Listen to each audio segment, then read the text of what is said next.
Hey guys, I am replacing the driver's side weather stripping on my HHR. I got this piece that's in a lot better shape from the junkyard. Got a little tear there at the end, but otherwise it's good.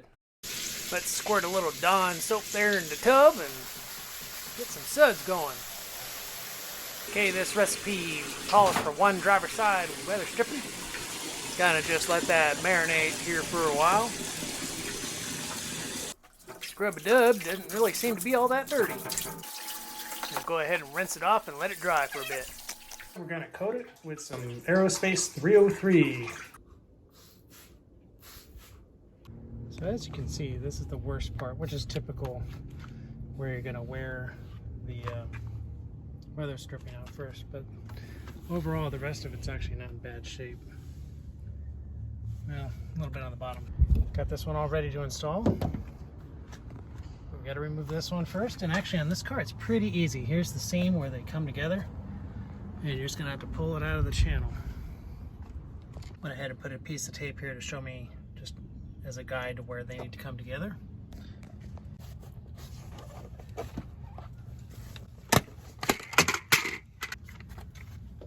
Pull these up.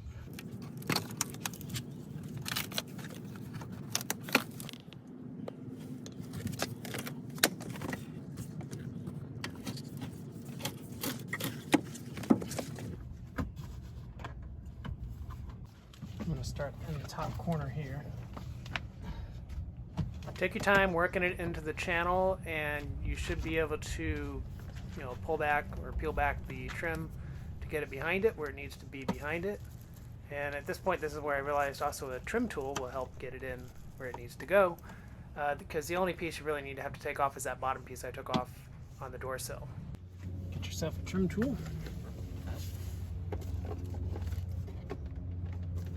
This section, the trim tool helps to tuck the weather stripping behind this particular piece of trim molding. And just work it little by little, you'll get it in there.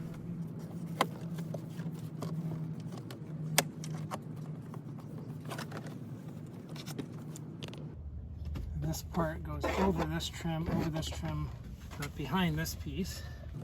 After struggling for about a minute, I realized you should just pop that part off a little bit too, because it comes off even. Okay, went ahead and pulled that a little bit, I guess. Make it easier. The rear curve area here, where you're not removing the molding, this is where the trim tool really comes in handy, because this is a lot harder to get behind it than you would think.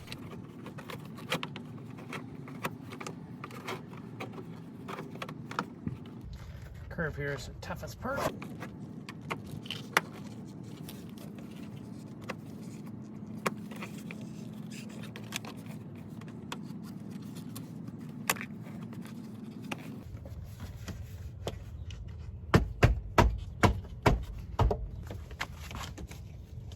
There's a little stem thing to fit in the other one. There's also like a metal clip insert at each end that might need to be bent open a little bit to make it easier to fit. If the two ends are overhanging each other, you're going to need to get rid of the slack and push the front part forward as best you can, especially in the corners. Make sure that it's not coming away, and the rear too. Somewhere we got to take out the slack.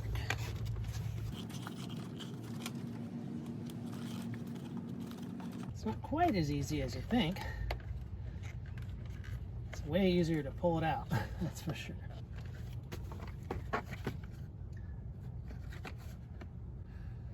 It's got about an inch.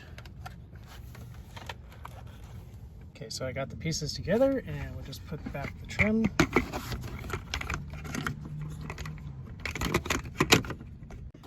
And as you see, it doesn't quite line up the same as the other one, so that's probably just a variation from piece to piece, but it's all in there. Except for right there. So let me check the other side to see how it's supposed to be again. Just comparing the other side to make sure I got it right. Okay, so that needs to go in the channel.